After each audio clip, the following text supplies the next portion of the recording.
This is Democracy Now!, democracynow.org, the War and Peace Report. I'm Amy Goodman. As we turn to part two of our conversation with the scholar Norman Finkelstein, author of the new book, Gaza, An Inquest into Its Martyrdom.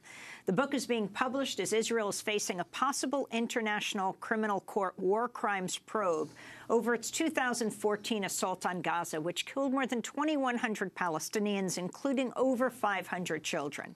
In his new book, Norman Finkelstein writes, Gaza is about a big lie composed of 1,000 often seemingly abstruse and arcane little lies.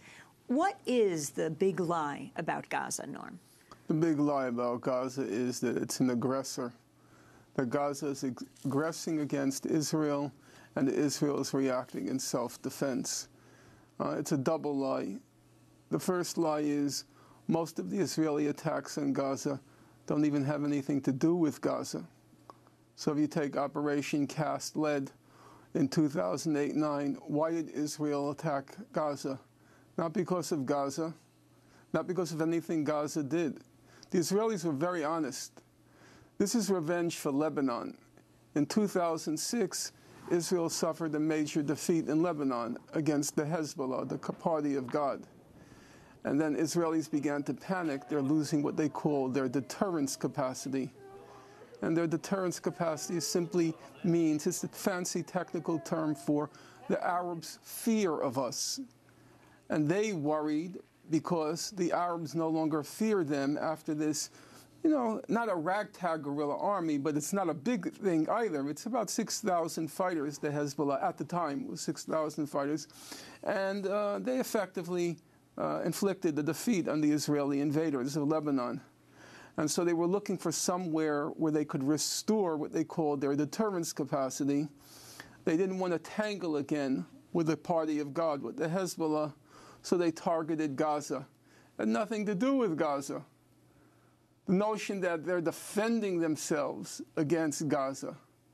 The second big lie is, what does Gaza consist of? When you read the official reports, even when you read the human rights reports, they talk about this big arsenal of weapons that Hamas has accumulated. Number one, how do you know how many weapons they have? If you knew how many weapons they have, then you must know where they are. And if you know where they are, then Israel would preemptively strike. If it's not preemptively struck, it's because it doesn't know anything about the weapons. Israel plucks numbers out of thin air, and then all the official media and even the critical human rights organizations repeat these numbers. They talk about Grad missiles and Fajr missiles. What is Gaza? What are its weapons? What is its arsenal? Let's take the last attack. We know exactly how much damage was done by these weapons. There were 5,000 so-called rockets and 2,000 mortar shells fired at Israel. So altogether, that's 7,000 projectiles. You know the damage done? Israel's Ministry of Foreign Affairs had a diary listing all the damage done each day. 5,000 rockets, 2,000 mortar shells, one house was destroyed. One house. How is it possible that 5,000 rockets and 2,000 mortar shells can only destroy one house? Because they're not rockets.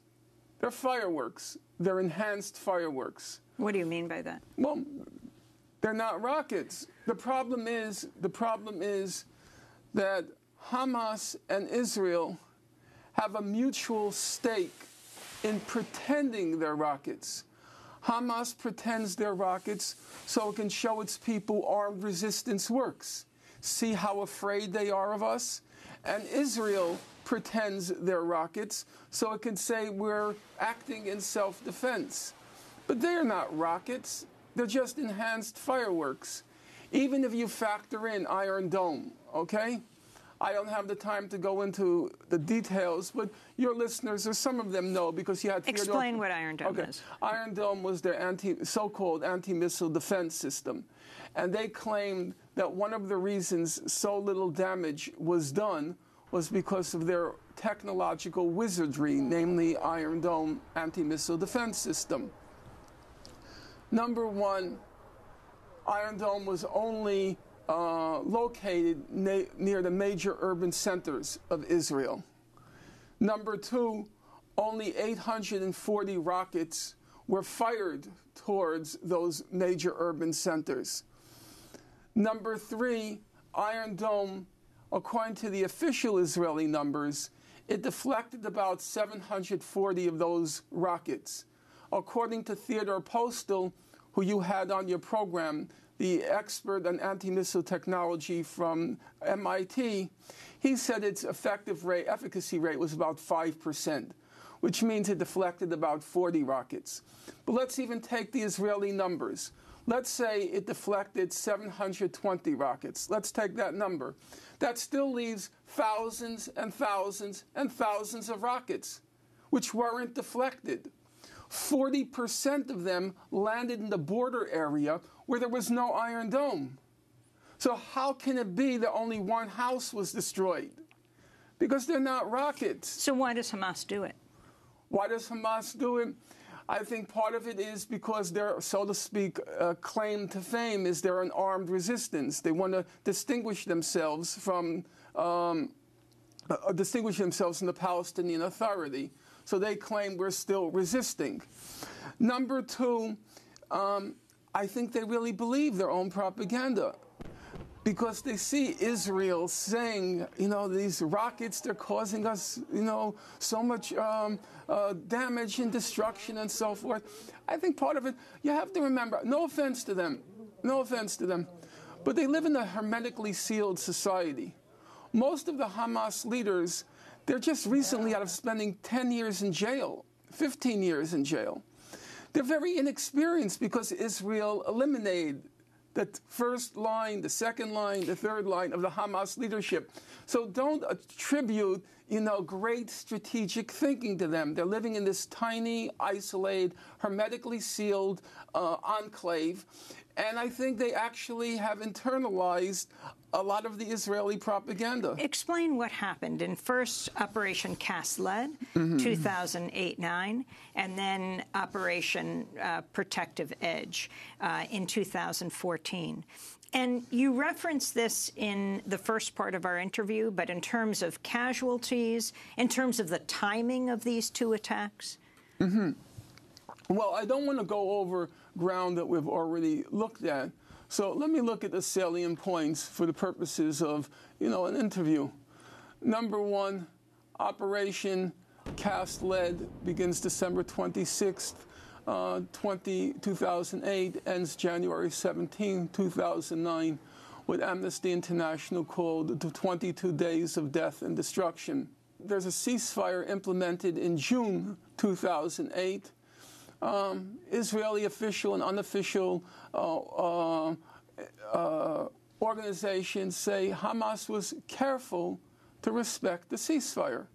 Hamas was careful to respect the ceasefire.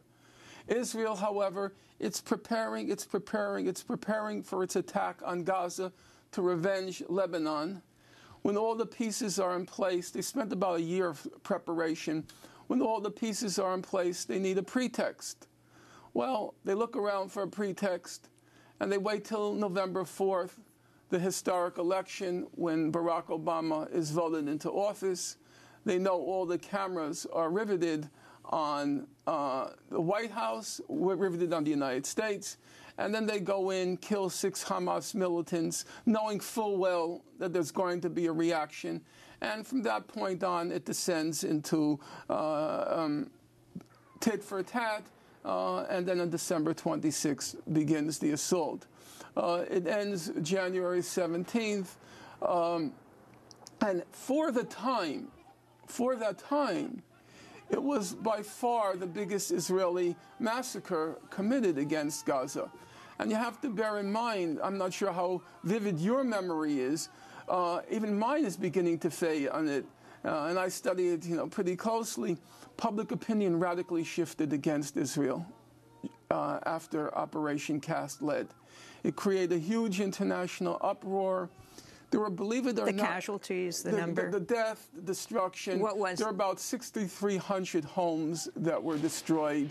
10 Israeli civilian casualties, Palestinians 1,400, of whom up to 1,200 were civilians. 350 children were killed.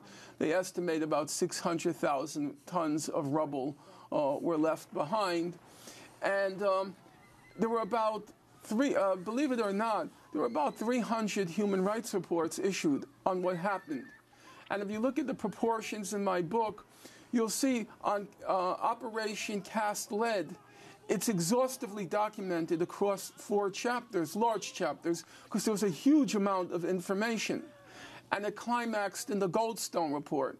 And the Goldstone Report was a catastrophe for the state of Israel. Goldstone is Jewish. Goldstone is a Zionist. Goldstone is a liberal. Goldstone was a judge, right? He was a judge, a respected, you can even say renowned judge. And most important, he's a Zionist.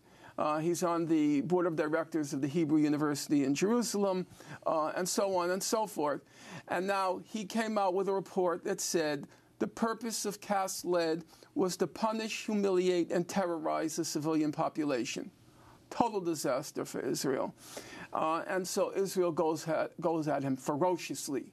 And he came out with the report in... the report comes out in 2009. Israel goes after him ferociously across the spectrum, across the political spectrum, all levels of the Israeli society, and also in the United States. They go after Goldstone. And the tragedy then occurs. I go through the record very carefully in the book. Goldstone was almost a joke because it was April 1st. It was April Fool's Day. He drops a bombshell in the Washington Post. This is 2011. He doesn't say it literally, but it's clear the message he's transmitting. He's recanting the report, and he's taking it back. I'll tell you, I remember that day quite well. I was in a library, I don't remember where, and it was like something died in me. Really, it was like something died in me, something you believed in, or you wanted to believe in. And maybe I was naive, but the Goldstone Report was a very weighty document.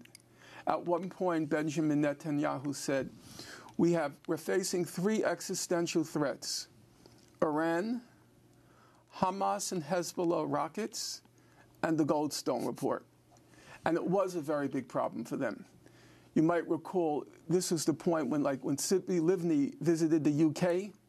She was hit with an indictment for war crimes under the universal jurisdiction. And explain who she was. Tzipi Livni was the foreign minister during the Operation Cast Lead.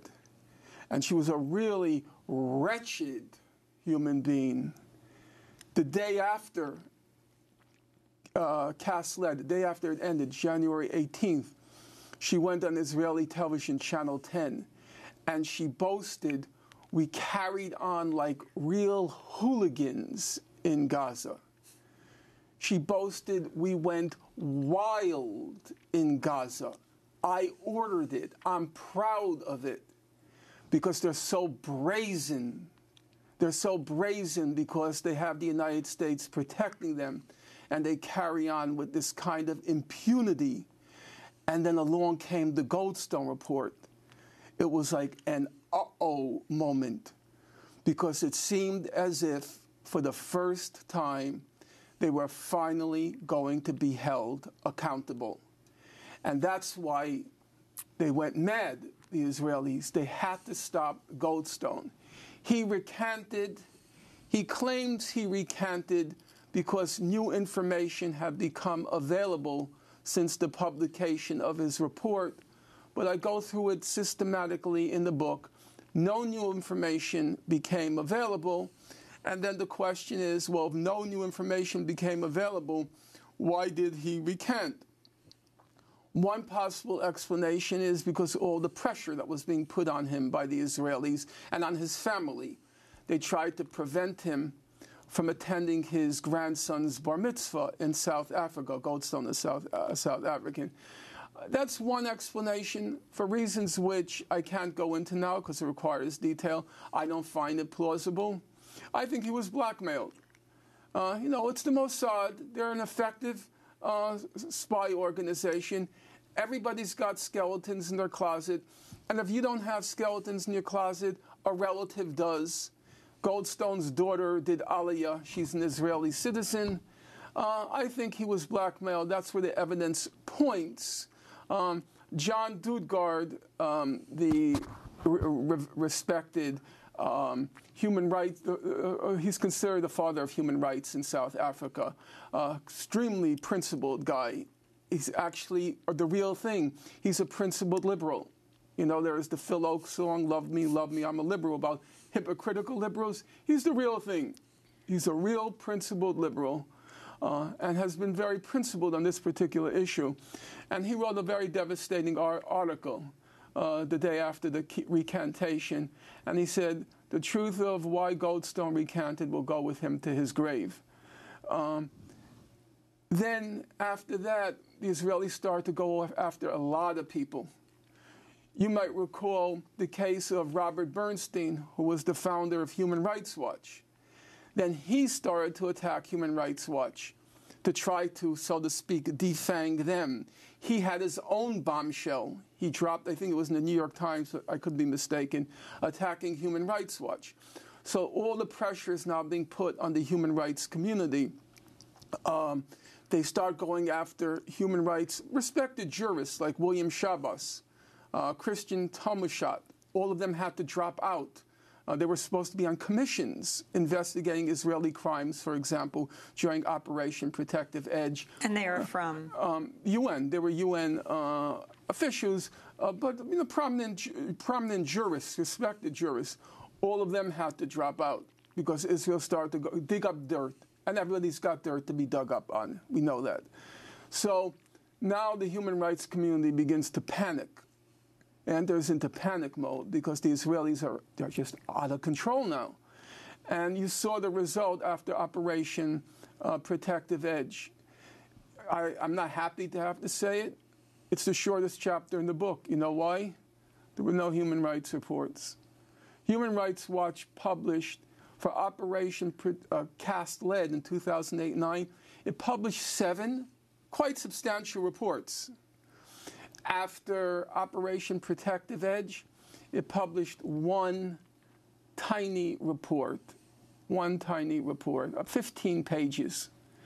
Amnesty International was the only major human rights organization that published major reports, but they were all whitewashes of Israel. They were a disgrace. I go through them systematically. The Amnesty chapter is one of the longest chapters in the book.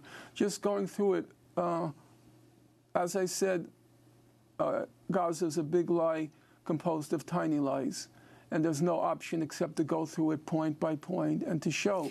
Do you think that lack of response to what happened in 2008-9, to what happened, the lack of investigation and holding accountable, again, the number of casualties was at 1,600? And 1,400 Palestinians killed, of whom up to 1,200 were civilians. More than 350 of them children. 350 children, yeah. Do you think that lack of accountability and the reports paved the way for what happened in 2014? Absolutely. I mean, I don't want... With Operation Protective Edge.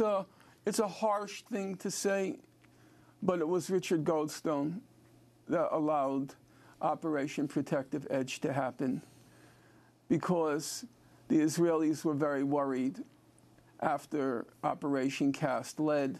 It looked like prosecutions were in the offing, universal jurisdiction was happening, and then when he killed the report, it became a green light for Israel, and it enabled them to effectively go mad.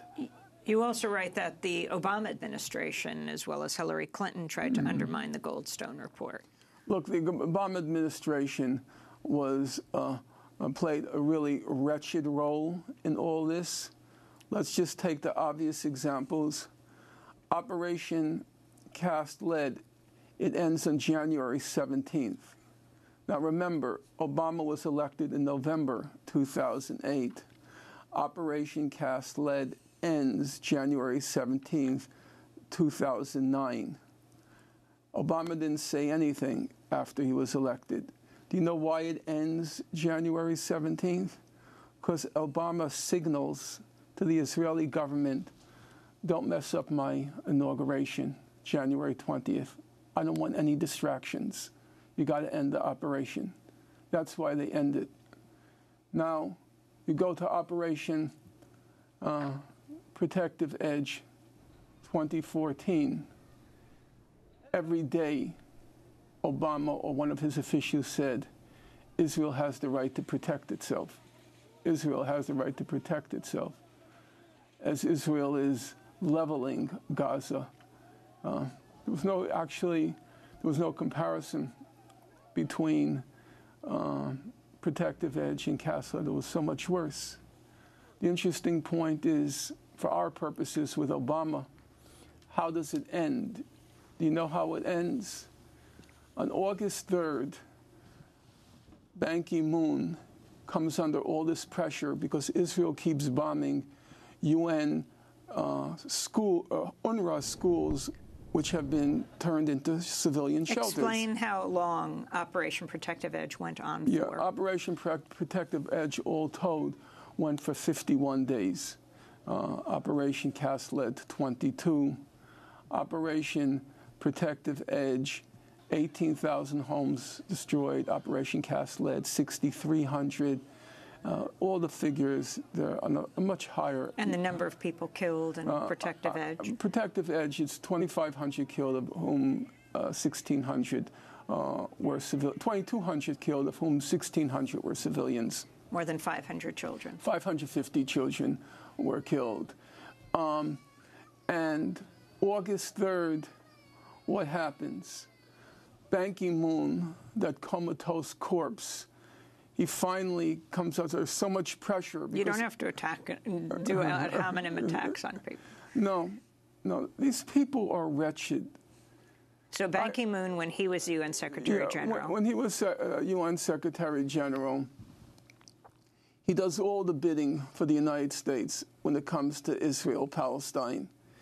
I can't go through this whole sordid record, but Israel attacked 7 UN shelters, which were housing civilians during Operation Protective Edge. And then on August 3rd, finally, Ban Ki-moon has to say something.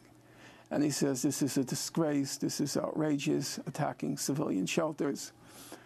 August 3rd, Obama, he no longer has a fig leaf. Ban Ki-moon backed out. He spoke against the military invasion.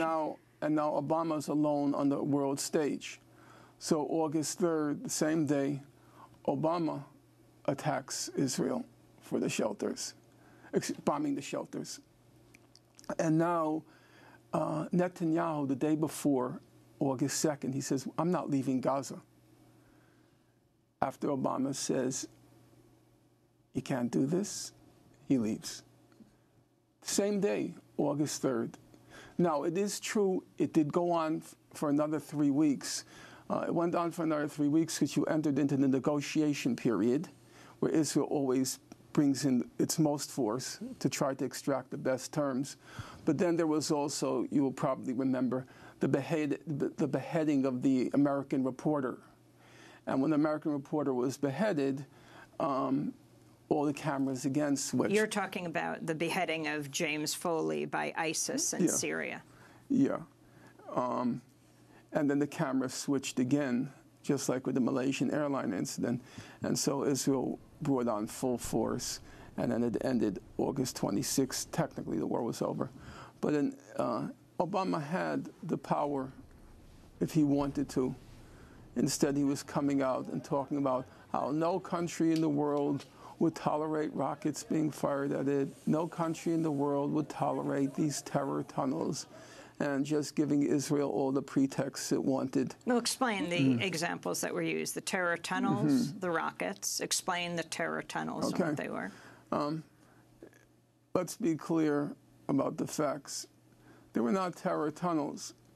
There were about, according to Israel, there were about 12 to 14 tunnels that were built beneath the border separating Gaza from Israel.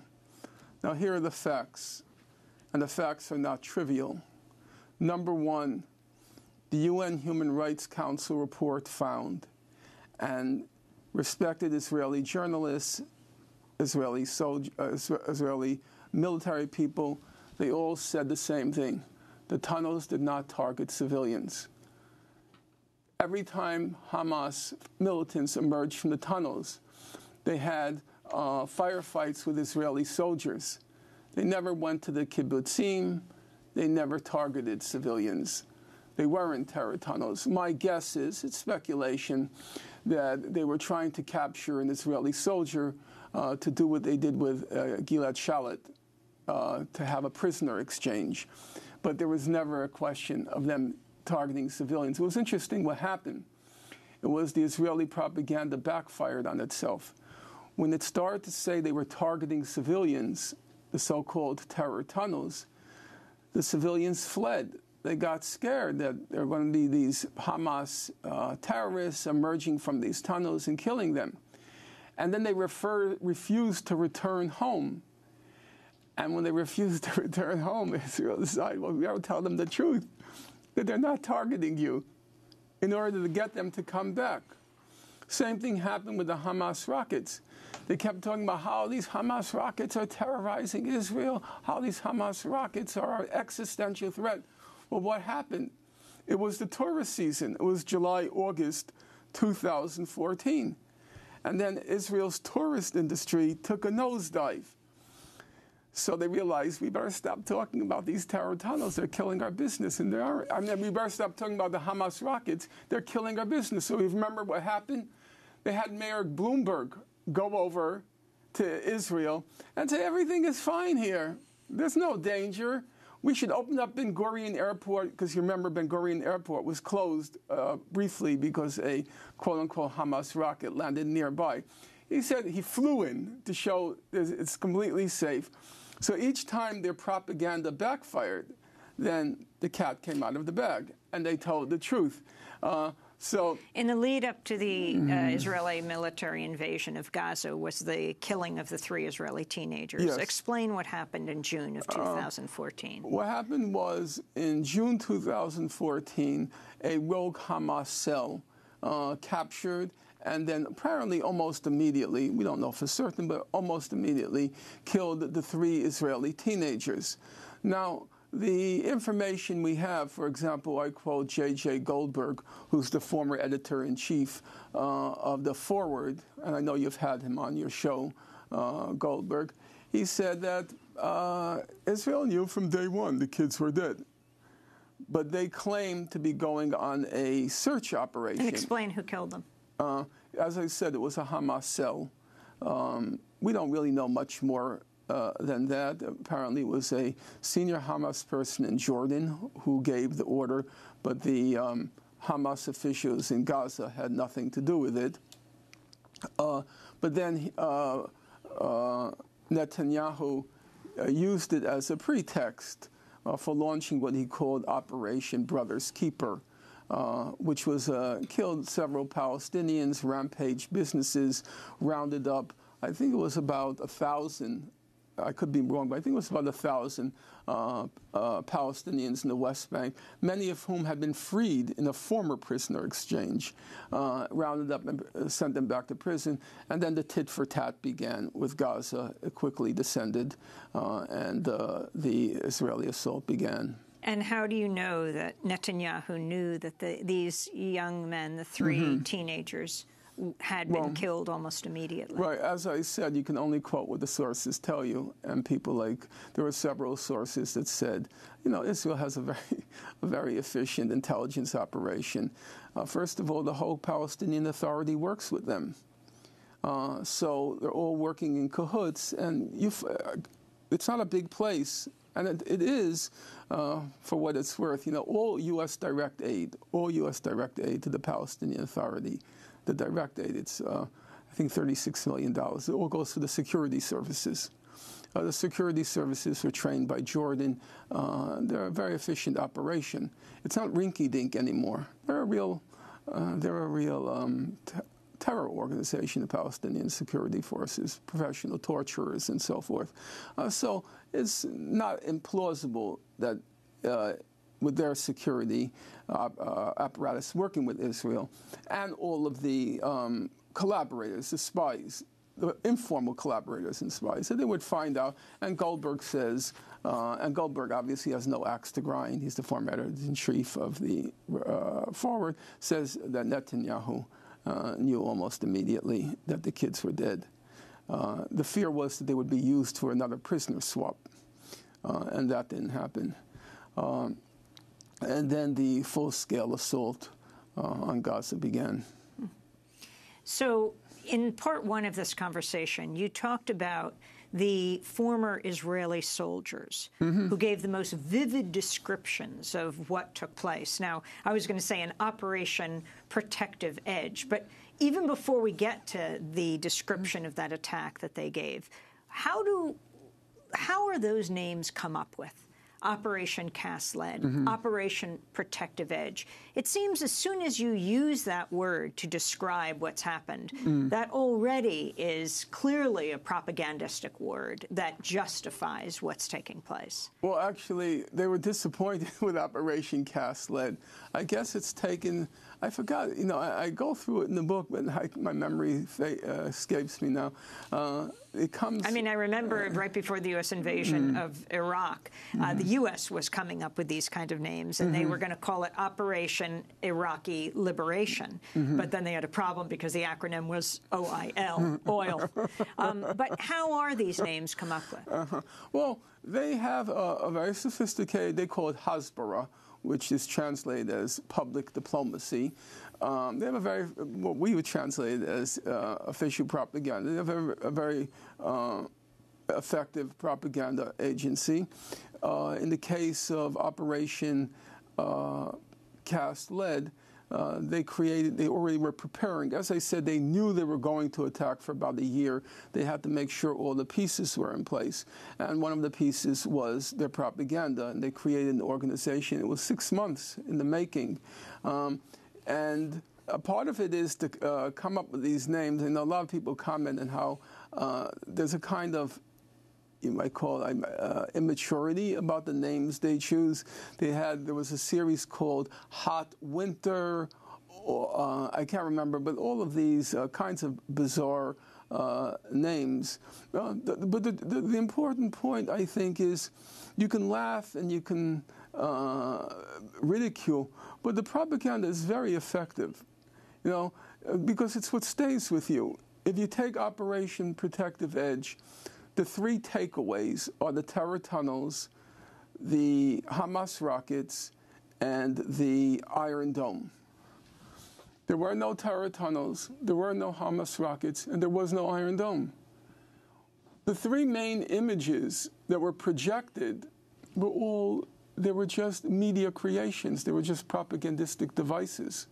And the main propaganda, especially by the human rights organizations, is this pretense that there's blame on both sides. There's death and destruction on both sides. But when you look at the numbers, it's just ridiculous to put them in the same category. I gave you a chart, to illustrate the numbers. And Operation Protective Edge, civilians killed roughly 1,600 to 6 civilians killed. Houses destroyed, 18,000 to 1. Children killed, 550 to 1. You go down the list. How can you create balance out of a balance sheet like that? Out of a grotesquely imbalanced balance sheet like that. And what the human rights organizations do is they simply inflate what happened on the Israeli side. So, for example, you take Amnesty International. 1 child was killed. One child was killed. They described the child's death over 2 pages. So you say, okay, it's a child's death. What's wrong with 2 pages? Well, then let's have balance. 550 Palestinian children were killed. Did you give that 1,100 pages? And when you say they gave it, who Amnesty. Gave it? So how do you deal with the claim that Hamas, that Hezbollah are responsible for a high number of civilian casualties because they use civilians as human shields, particularly they use children as human shields? Well, there's a simple way to deal with it. You look at the evidence. There's absolutely no evidence. We'll start with Operation Cast Lead. The most exhaustive analyses were done at that time, Operation Cast Lead, 2008-9. The most exhaustive analyses were done by Amnesty International and the Goldstone Report. Neither of them found any evidence that Hamas was using Palestinian civilians as human shields. Now, let's be clear. There are a large number of supporters of the Palestinian Authority who live in Gaza. They had many harsh things to say about Hamas, but among the charges they leveled was not the charge that Hamas was using Palestinians as human shields. You take Operation Protective Edge. Again, there is no evidence. I've read through all the human rights reports. None of them finds any evidence of human shielding. What they do claim they find is there's a technical term under international law that when you're engaging in a military combat, you have to take all feasible precautions to protect civilians. And that if you are fighting in the vicinity of civilians, you are then guilty of a violation of international law. It's not a war crime, it's a violation of international law. They claim Hamas fired or attacked Israel in the vicinity of civilians, so was guilty of not taking all feasible precautions, which is different than human shielding, which is a conscious practice of, as it were, inserting a human being between you and the enemy, for which there's no evidence. But the feasible precautions, I'm not going to make excuses. I have my prejudices, I have my biases, but I'm also scrupulous. I am very careful with facts, because I know when you make one error or 2 errors, you're going to have somebody who's going to come along and say, this book is replete with errors, but for reasons of space, I can only mention 2. So you're held to a very stringent standard when you're in my position. You can't even make 2 errors. So I'm very careful, and I'm not trying to make excuses. But we have to remember 2 facts. What does Gaza look like? What does the law say? Gaza, you are slightly, just a little bit off in what you said in the first part.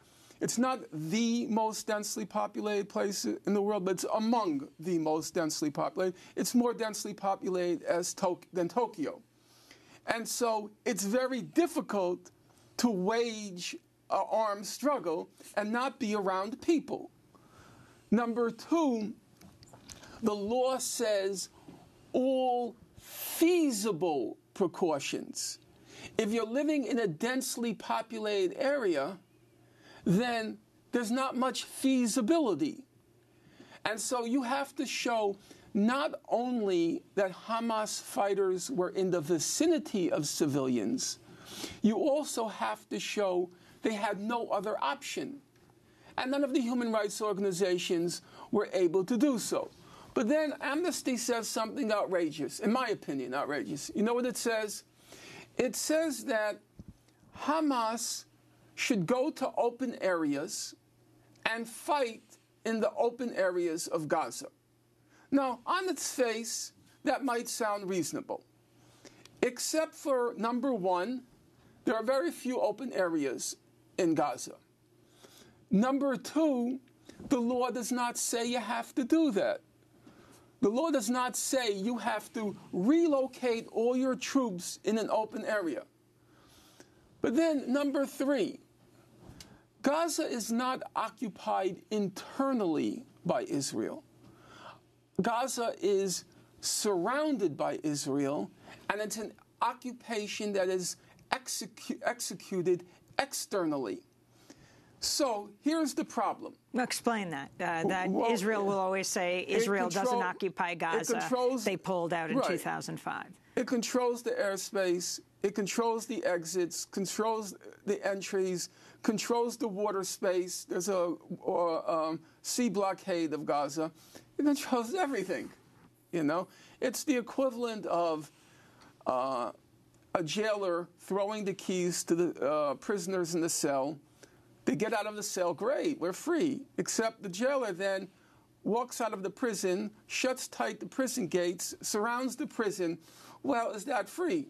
Well, that's Gaza. As the conservative British Prime Minister David Cameron said, Gaza is an open-air prison. So, to return to the point, it's externally controlled by Israel, right? And it's an unusual occupation because it's an externally controlled occupation, a remote control occupation, all right? Now, international law, according to these human rights organizations, they all say all of Hamas's weapons are illegal under international law because they're indiscriminate. The law is you can't use indiscriminate weapons. Hamas's weapons are very primitive, to say the least. So international law says its so-called rockets are illegal, its so-called mortar shells are illegal. Then what are you left with? Amnesty says to Hamas, you have to go into an open space, but you can't use any of your weapons. But if you can't use any of your weapons because they're indiscriminate, how do you defeat an externally controlled occupation? The only thing Amnesty didn't tell them to do was to line up like ducks and let the Israeli airplane come in and mow them down. Now, you might smile at that, but that's where you're left. That's where you're left with what these human rights organizations are saying. It's not to defend Hamas. It's just to look at the law objectively, rationally, and ask yourself, are what the human rights organizations saying fair? Is it true? All the human rights organizations, they'll always say Israel used disproportionate force. They'll say Israel used indiscriminate force. But there's one thing they'll never say. You know what they'll never say? Israel targeted the civilians. Because that's the no-no. You see, under international law, indiscriminate attacks are war crimes. Disproportionate attacks are war crimes. Targeting civilians are war crimes. That's the law. But then there's public opinion. Public opinion, it's willing to turn a blind eye to disproportionate attacks. Actually, how can you even prove an attack is disproportionate? It's almost impossible. They'll even say, yeah, indiscriminate attacks because it's hard to separate civilians from soldiers. The one thing public opinion won't tolerate is the targeted attack on civilians. That's exactly what Israel does in every one of its massacres, and that's exactly the thing that the human rights organizations now, not during Operation Cast Lead, now, after the Goldstone debacle, that's the one thing they all shy away from. They don't want to say Israel targets civilians. One anecdote, quick anecdote. I was teaching a class, volunteer class, Grand Army Plaza, Brooklyn, on freedom of speech. And some issue came up, don't want to go into the circumstances, and somebody from the audience says, Israel doesn't target children. Israel never targets children. And the person who I'm interviewing for this program, a very respected professor at Columbia University, considered a left liberal, has very good credentials. I'm sure he's been on your show at one time or another. He says, yes, Israel would never target civilians. Never target children. Israel's always targeting children. You have so many cases like you have children playing on a roof, right? A drone comes in. Human Rights Watch says its report was called precisely wrong after Operation protective edge. Excuse me, Operation Cast Lead. Yes, the drone comes in. Human Rights Report says the drone can see very clearly what it's targeting. The drone, it could, up to the very last minute, it could divert. Goes right for the kids. The kids on the beach in Gaza is another story from 2014. That's a most important story, and I'm glad you brought it up. You had 4 kids.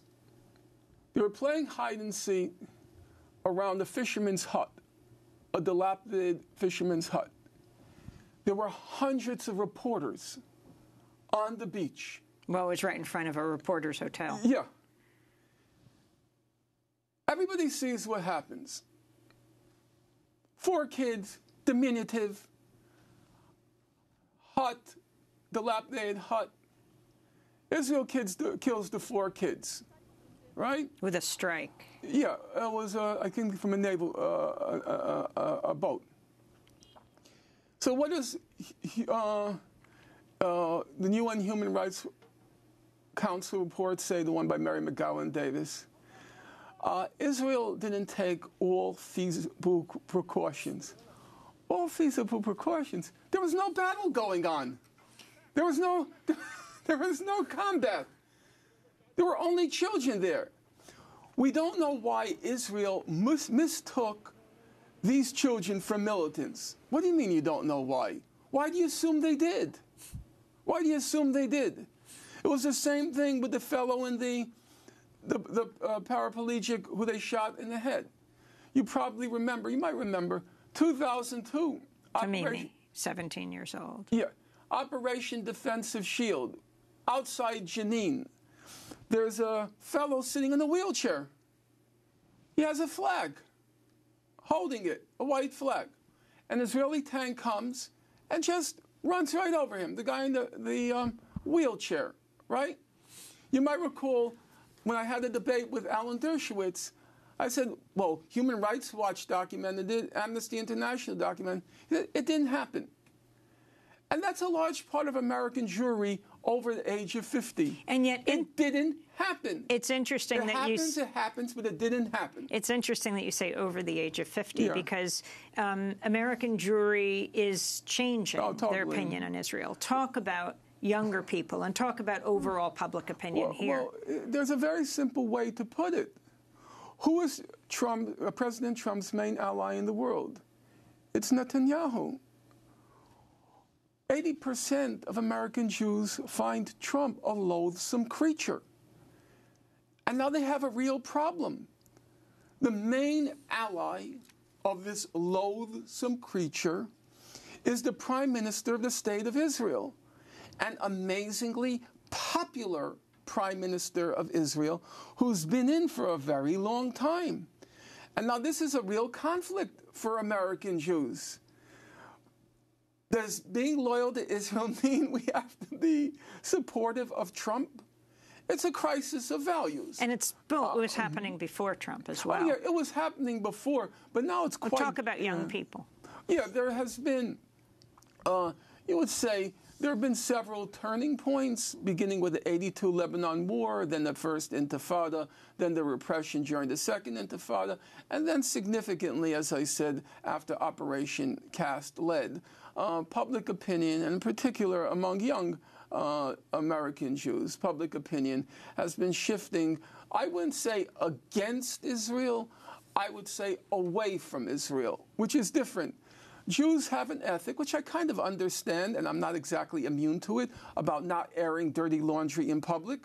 So there's a kind of resistance, reticence about attacking Israel in public because you feel like you're feeding anti-Semitism, and you get the idea.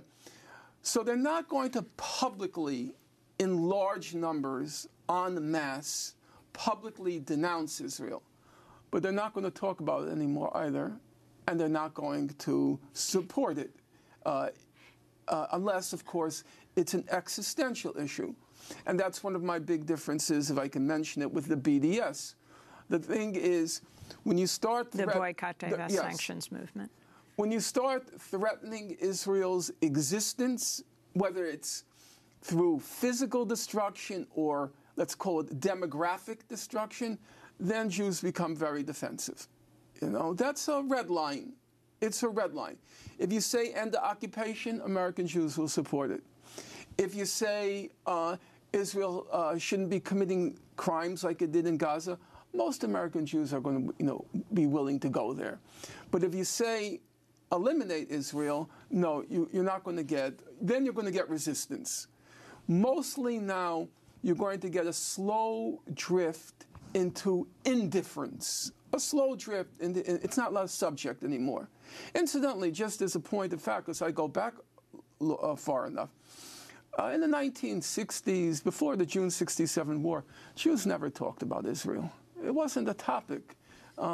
That's why, as I said, if you look at people like Chuck Schumer, his sister, the issues back then were the war in Vietnam, civil rights movement, and American Jews were on the verge of making it.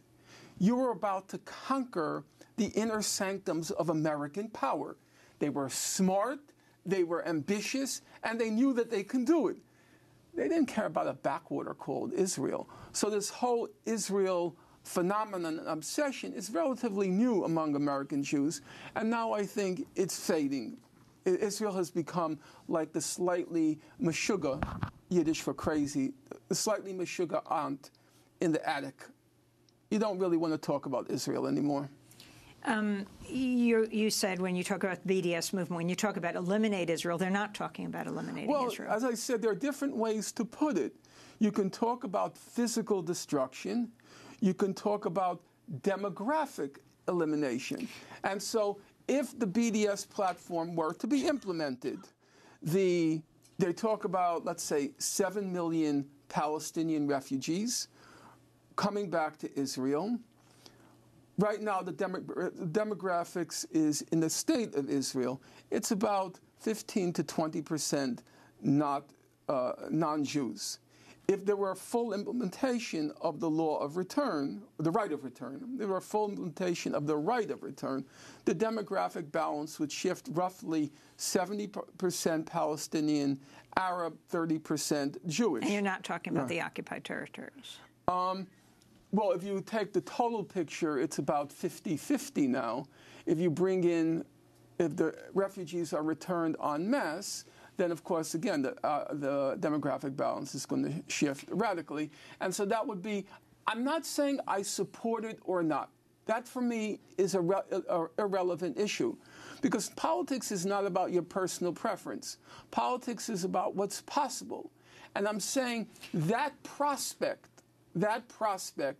of a radical demographic shift in Israel, which would mean effectively the end of Israel as a Jewish state. It's a demographic, it's not a physical, and I recognize that, and the distinction is important. But the bottom line, in some regard, is the same. Israel will cease to exist as a predominantly Jewish state. So American Jews will never accept that. I want to go to... I'm not saying you have to defer to the opinion of American Jews. I'm simply saying you're asking me about the opinions of American Jews. Yes, has shifted radically from when I was growing up.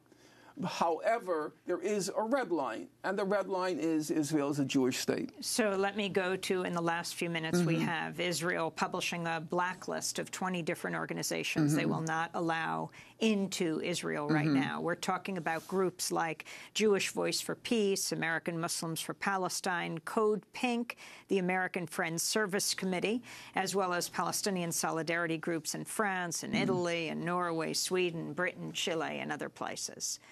Your response to what Israel has done right now? Well, the important thing is to try to understand why they're doing it. Now, some people claim that the reason is they fear BDS, the Boycott, Divestment, and Sanctions movement. I happen not to agree with that analysis. In my opinion, Israel has a problem, has always had a problem. The problem is it keeps getting bad press. Because when it keeps carrying out these massacres or these shootings, it gets bad press. And so, obviously, what's the solution? Eliminate the press, eliminate the witnesses. So during Operation Cast Lead in 2008-9, they prevented any reporters from coming in. So for 3 weeks, it was a free-for-all. Then after Operation Protective Edge, they didn't let any human rights organizations in. So they couldn't see what was the damage done. So then the human rights organizations, what they did was, in my opinion, crazy. They said, if Israel doesn't let us in, we have to give them the benefit of a doubt. Maybe they didn't commit the war crime. But that just incentivizes Israel not to let human rights organizations in. You get an agnostic verdict rather than a guilty verdict. Then, as I said before, the big chink in their armor was that breaking the silence, because these are Israeli combatants. And they weren't even leftists, but they were describing what was happening. So Israel went with a vengeance, trying to get breaking the silence defunded, because it had a lot of European funding, claiming they were traitors, they were enemies, and so on and so forth. And I don't think, my guess, breaking the silence won't do again what it did after Operation Protective Edge. It was very hard to take. You know, Israel is a very nationalist society. And when you start being branded a traitor, and about 60% of the population said they were traitors when they did the polls. These are Israeli soldiers. Yeah. You know, they were being said, about 60% said they were traitors. So what do you think? And that brings me to this point. They're using this moment with Trump in power. They're using this moment to try to eliminate as many witnesses as they can, keep everybody out. They want to do to the West Bank what they did to Gaza. It's very hard for an outsider to get into Gaza. And now the Israelis are carrying on in a very brazen way the land grabs, the merciless killings of civilians, the brutal killings of civilians. And so they want to clear the field of any witnesses. And they're using the Trump presidency as a moment to seal off Gaza from any, seal off the West Bank from any potentially hostile witnesses, to turn the West Bank into what they turned Gaza into. It's hermetically sealed. There's no way to witness the crimes as they unfold in real time. Norm Finkelstein, in his book Fire and Fury, journalist Michael Wolff quotes Steve Bannon, boasting about the implications of moving the U.S. Embassy to Jerusalem. Bannon reportedly said, "We know where we're heading on this. Let Jordan take the West Bank. Let Egypt take Gaza." Well, you know, I have no way to assess Bannon's intelligence. Maybe he's a smart guy. I don't really know. Do you think it was voicing what the Trump administration feels? They might feel it. I don't really feel, however, it has much connection with reality. That was the solution up until the 1970s. Remember, up until the 1970s, Gaza was and the West Bank were occupied territories, and they were supposed to be returned to the people who previously occupied them, namely Egypt and Jordan. But then that was superseded by the Palestinian National Movement, the demand for an independent state, the demand for self-determination and sovereignty in the West Bank and Gaza, and the whole international community embraced it. I won't say it was a strong embrace, but technically they embraced it. And you saw it again with the vote on Jerusalem, where the international community, about 128 states, they defied Trump, and they stood, pretty firmly.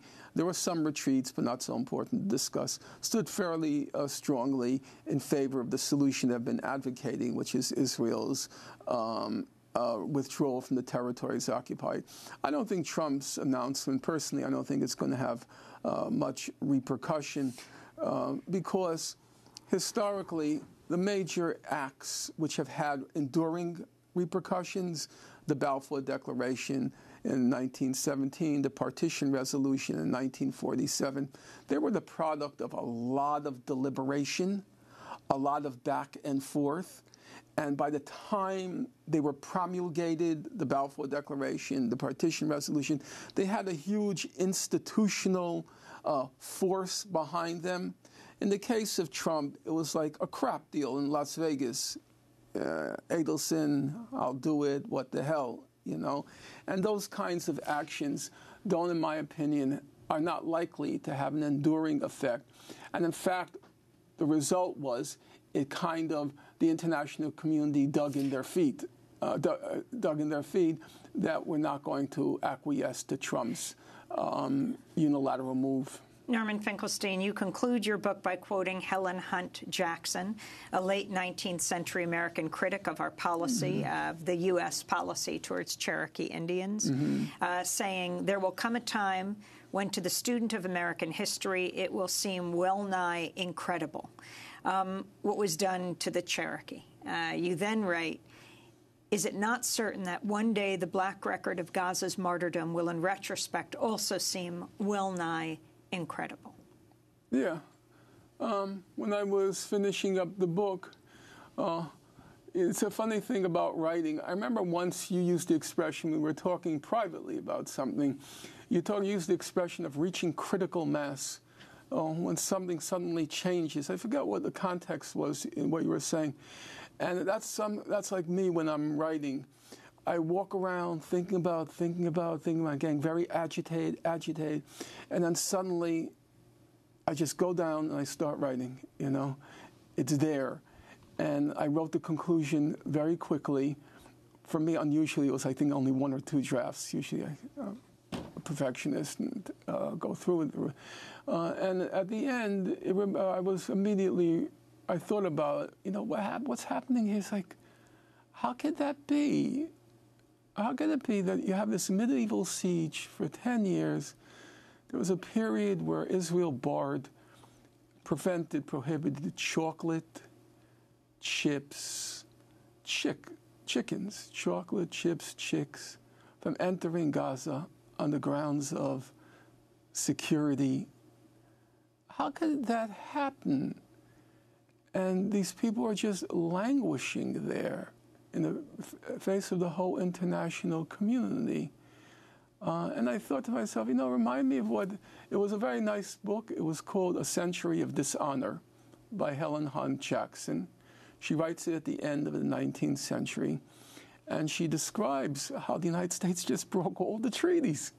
Signs a treaty, breaks it with the Native American population. And it's an interesting story because Teddy Roosevelt, who was a great defender of the conquest of the American West, he devotes all of the pages, it's a 3-volume or 4-volume, 5-volume maybe, history of the conquest to attacking her. How could you say this? How could you say this? And the book was forgotten, her little book. And then when the whole Native American issue was revived in the United States, it didn't happen until the 1970s. You'll be surprised, even though you're not significantly different in age from me. It didn't happen until cinematically. It didn't happen until Dustin Hoffman, I think, Little Big Men. It was the first cinematic depiction of what had been done to the Native Americans. When we were growing up, I was always rooting for the cowboys. Kill those Indians, kill those savages. I remember it, And there was a cultural revolution in the United States of sorts, and we suddenly discovered the Native Americans. And when we had our Cultural Revolution, Helen Hunt Jackson's book was rediscovered. And that's kind of how I feel about my book. It'll be ignored now because everybody's going to hate it. I went after not just Israel, but I was pretty tough on the human rights organizations, Kenneth Roth, Amnesty International, International Committee of the Red Cross, this guy Jacques de Mayo, Richard Horton from the British Lancet magazine, the medical magazine. I'm very harsh.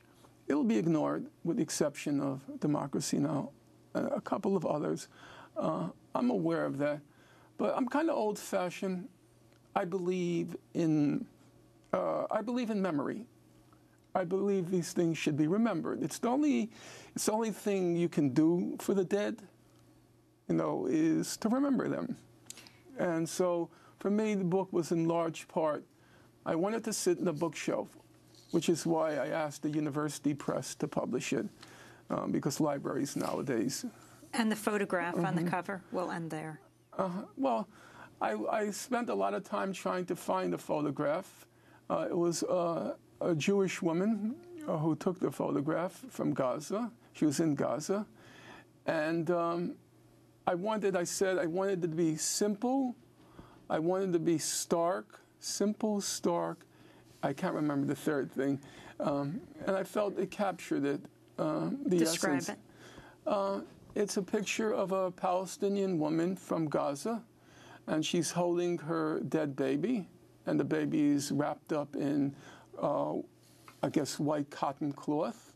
And you can only tell it's dead because there's a little blood at the foot.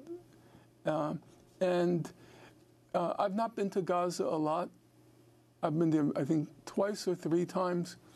But what struck me about being there was, I don't know if you've been there, people don't wear their suffering on their shoulder. They don't advertise it. They don't talk about it. It's just very matter of fact. This is our life. What do we need now to move on? And I felt that that was what the cover conveyed.